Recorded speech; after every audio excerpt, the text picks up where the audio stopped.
Introduction. We are not merely imperfect creatures who must be improved. We are, as Newman said, rebels who must lay down our arms. C.S. Lewis, The Problem of Pain. When it comes to academic writing, specificity is the name of the game. A 300-plus page dissertation can focus on what sort of flea colony was living in Gottfried Leibniz's third dog and its relevance to his unfinished monograph on what could have led to a breakthrough in 17th century Flemish higher calculus to the degree of... You get the picture. Academics is all about focus, and that's a good thing. It's how we add to the body of scholarly knowledge. It's how we avoid rabbit trails and hone our ability to think well. Behind most successful and timeless popular-level books or films sits the scholar. There is always a mind behind. Whether or not we realize it, we are indebted to the scholarly community of men and women who have dedicated their lives to studies that, to be frank, elicit yawns from many of us. I am grateful for committed scholars.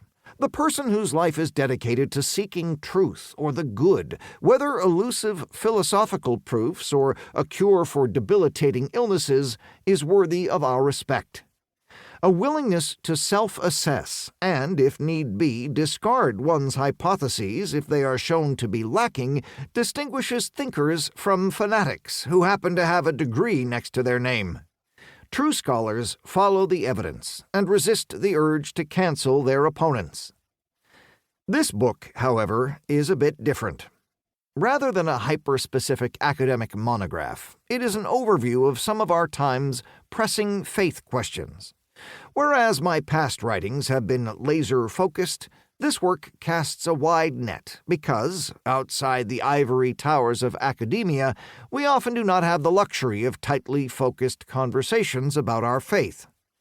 It is quite simply the world in which we live. Therefore, I intend to give you the essentials to be an effective witness for Christ and nothing more. I'll save the other stuff for future writing projects where we can really geek out together. Yes, we'll walk through some historical nuggets and philosophical handles, but only as they relate to the task of guiding others to a warranted confidence in Jesus Christ. Our focus will be broad because of the vast scope of pushback points in our present world. Just a heads up, the first 3 chapters deal with foundational or basement stuff. We will talk about why we should do apologetics and how to use apologetic tactics, the power of a person's worldview presuppositions, the importance of our demeanor in being persuasive, and how to combine these tools into a versatile and eclectic approach. If you are new to apologetics and find sections of this book a bit dense, let not your heart be troubled. Intentional illustrations are planted at, hopefully, strategic points to help refocus what may at first seem abstract. It's not until Chapter 4 that we get into the meat of doing apologetics in a direct fashion. The heart of this book is twofold: understanding that there is often more that lurks below intellectual-sounding objections to Christianity, and developing the ability to use undercutting defeaters to destabilize opposing worldviews. This is all with the aim of reaping a greater evangelistic harvest through the tools and methods that God has ordained. For His glory, Jeff. Chapter 1.